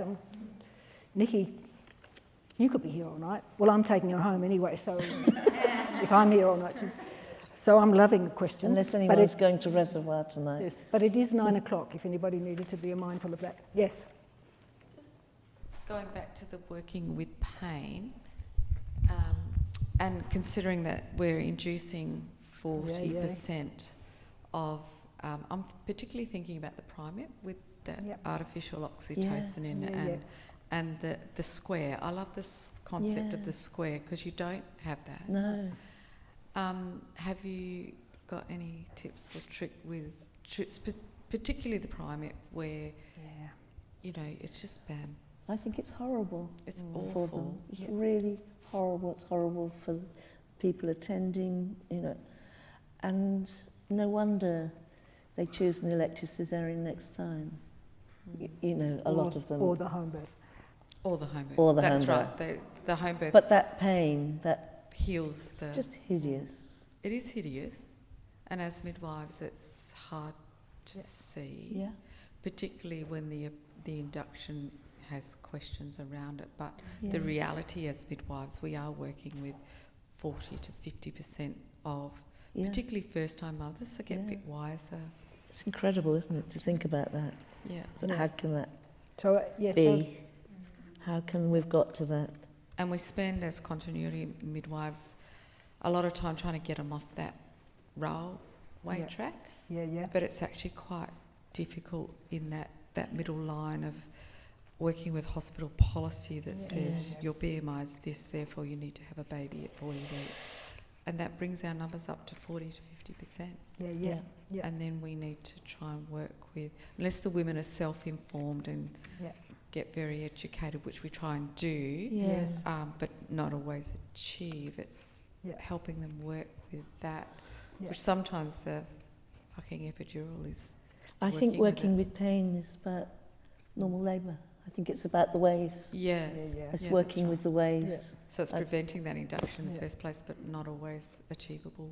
Unless you've got a really gung-ho woman. Which is some women will do it, won't they? And that she knows she why really she's wants being induced. If there's a valid, and she's... But going along with primates that, but who are not otherwise- willing women, I mean, Yes, willing, you want willing, where are the willing women? We want the willing women. But I Yeah. love your visual of the square. It's just brilliant, you know, it well, is a maybe square. you can say to women that that's what to expect. Maybe that's what we should be saying. That it, We'll it's talk a not lot gonna be about like they have square. no chance to build endorphins, Exactly. but and it's very evident. Yeah. But square's a good one. Yeah. I'll use that. Thank you. No, they don't have that. So then you've got to do all... The other thing, just one thing I would say about that, which I'm sure you do, is you just have to give so much loving care after the baby's born so that we try and get that oxytocin story going on between that mum and that baby then. Yeah. However that baby's been born. Yeah. and it is good for women to know that they didn't cope because it was the square. You know, that actually those labours are really, really difficult to cope with. Maybe that's something that we should be saying more, so they're not left feeling that they failed. Yeah. And I think the same can be said to women who haven't had good support in labour as well. One of my best friends just had a birth that she described as awful and traumatic, but she spent the first 5 hours in hospital in an assessment centre in a tiny room in a cubicle with no one-on-one midwifery support, and then when she was transferred to birth centre she wanted an epidural, and I was like, well, of course you did. Yeah. Of course you did. And she's, I failed, and you know, but it's manageable when you've got the support there. But if you don't, then There's maybe that it's a square as beautiful, well. that beautiful piece of research. I think it's an Australian piece of research looking at what it's not a beautiful, it makes a point, called birth dissonance. And and the researchers came to the point, they were researching women, if I've got this right, about what their hopes and dreams were before the birth, and then how the birth turned out. And they found out that, in fact, very few of the women had the birth that they were hoping and wishing for. And the researchers said women have to get used to that. There's this birth dissonance. Yeah. In fact, it's on my social media, somewhere on my social media. And I say it's not that women have to get, about this. It's about changing the fucking system so that they're not, But that's how it is. I mean, what are the rates for... Anyway, let's not depress ourselves. We don't want nightmares. We know what the stats are and they're not good. Okay, any other comment, question? I think there was somebody else put their hand up before or not. Are we... Yeah? I just have, obviously, Nicky, just such a enduring career in midwifery and education and all facets. Like, what would you say to the midwife with the weary heart and who's feeling heavy with the politics and the divisive conversation, and everywhere they look, the negative barrage of, trauma and experiences? So, be keen to know what you think. That's a lovely question, because my heart goes out to those weary midwives. And I'm going to say something that may not resonate with those of you that are working in hospitals at the moment. But the reason I think that midwifery is not going down the gurgler here like it is in the UK is that in the UK it's all NHS, and we won't go on about it. Here, and this is coming from somebody who has been banging on about primary health care, community development and public health and stuff for the whole of my career. All my early work was trying to get midwifery continuity of care happening in the public system, getting home birth, publicly funded home birth. I now know that because all the work that has been done for endorsed midwives and privately practicing midwives, midwifery is safe in this country. Yep. Midwifery is safe because now midwives can take women on get it funded by, I know the birth bit still has to come, but they can bulk bill women. They can bulk bill, they can do teleconsults and get them funded. They can do postnatal care up to 6 weeks and get it funded. They can get all the antenatal care funded, bulk billed. And that puts them in the public eye. The public who is used to private practice in this country, they certainly don't know about it in the UK, which is probably a good thing, but not for midwifery. Here, people see midwives having the same sort of opportunities as a private anything, obstetrician even, you know? Yep.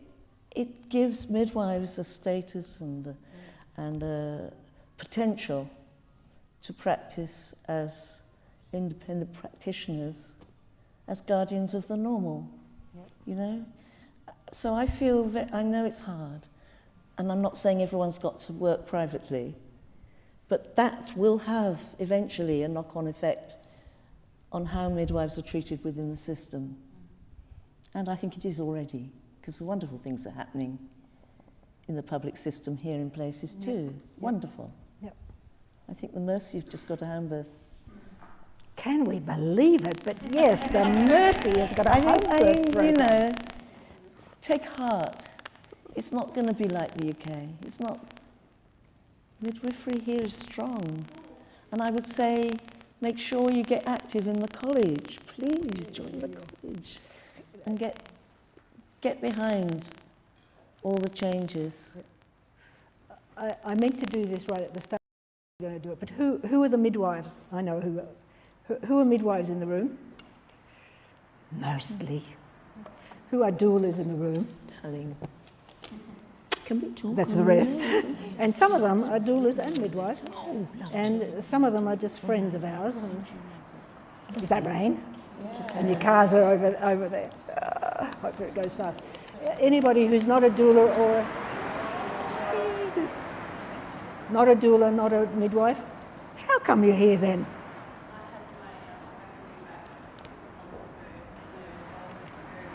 Oh.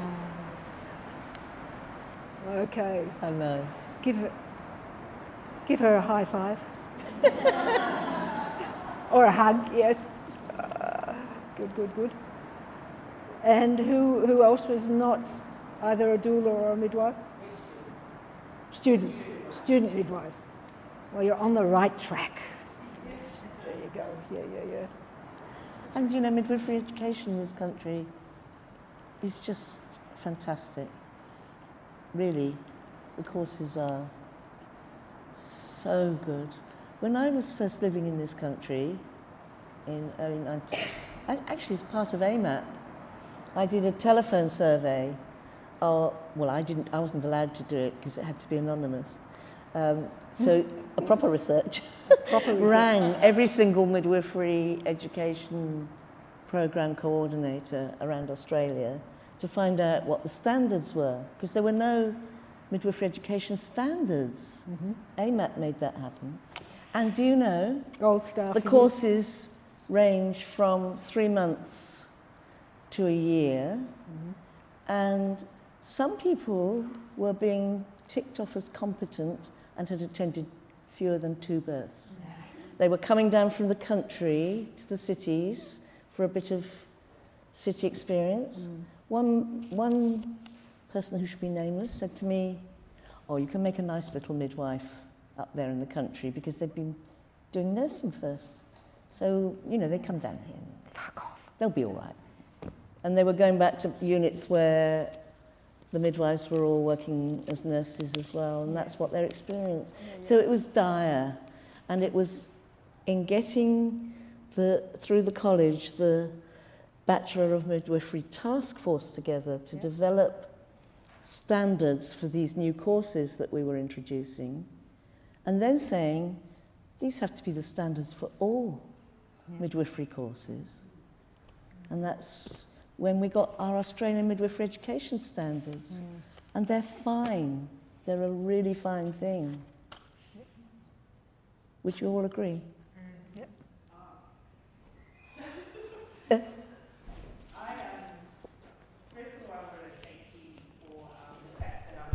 graduate from the direct entry program of ACU. I started there with my 10-week-old baby in 2003. I didn't. I asked them if I could bring my baby. They rang me. I had him at the birth centre when the women still had a birth centre. Yep. And he was in with severe jaundice and, toddled down to the payphone because I'd got a letter at home to say that I'd gotten into the course and did I want to take it up and can I bring my baby. So I now teach into a dual degree, and the sad reality is that we only have one direct entry course left in this state, and I do fear that it is being watered down. We're about to go for a new curriculum next year, and I do very strongly feel that it's being watered down. And the students say it. They tell the university, we are here to be midwives, but we're made to do nursing. We're made to go and distract ourselves and to move to many hundreds of hours of learning nursing as well. So I'm concerned about that, and I'd love to hear, we never really learnt the pathway to starting that direct entry degree. I would love to hear some more about it, or to know where to go. Yes. Because I do want to work in some way in the years that I have left to work towards bringing that back to being the centre. Yes. Because I see so many young midwives who are already burnt out before they've even finished, because they've been made to dilute their energies towards studying the dual degree. We did write the history of getting the BMID happening here in Australian Midwifery News, the college's newsletter. I think it's 1 or 2 ago. The whole history of how it happened is in that edition. And when we did a seminar recently in New South Wales, and there were 70... You mean when we were the matriarchs? Oh, when we were the matriarchs. Yes.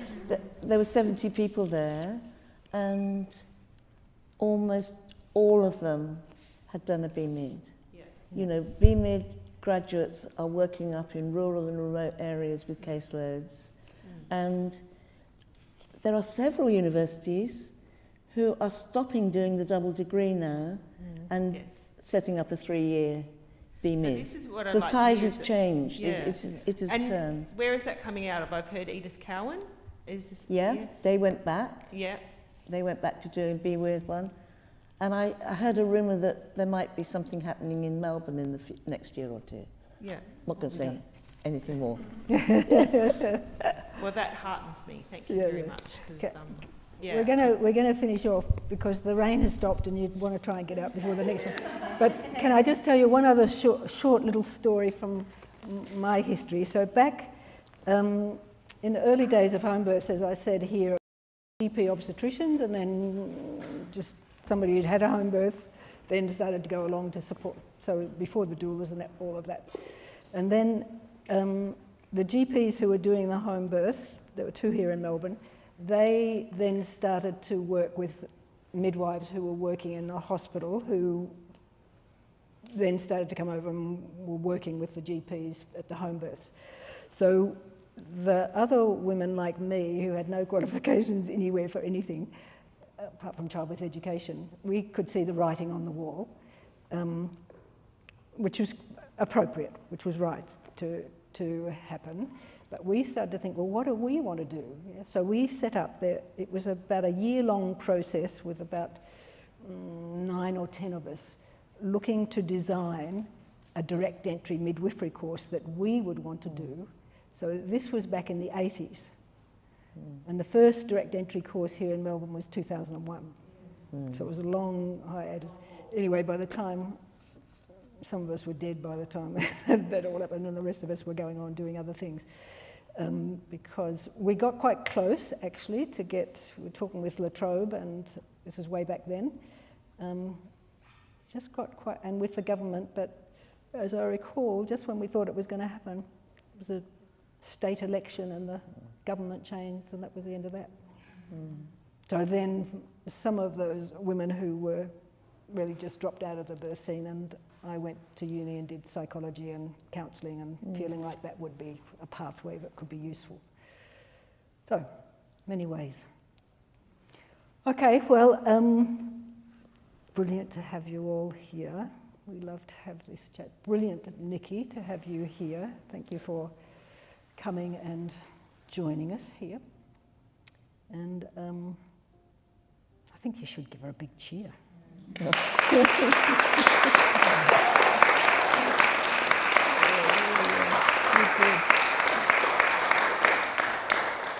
Okay, and she's going back to England to write another book, I hope, or something. No.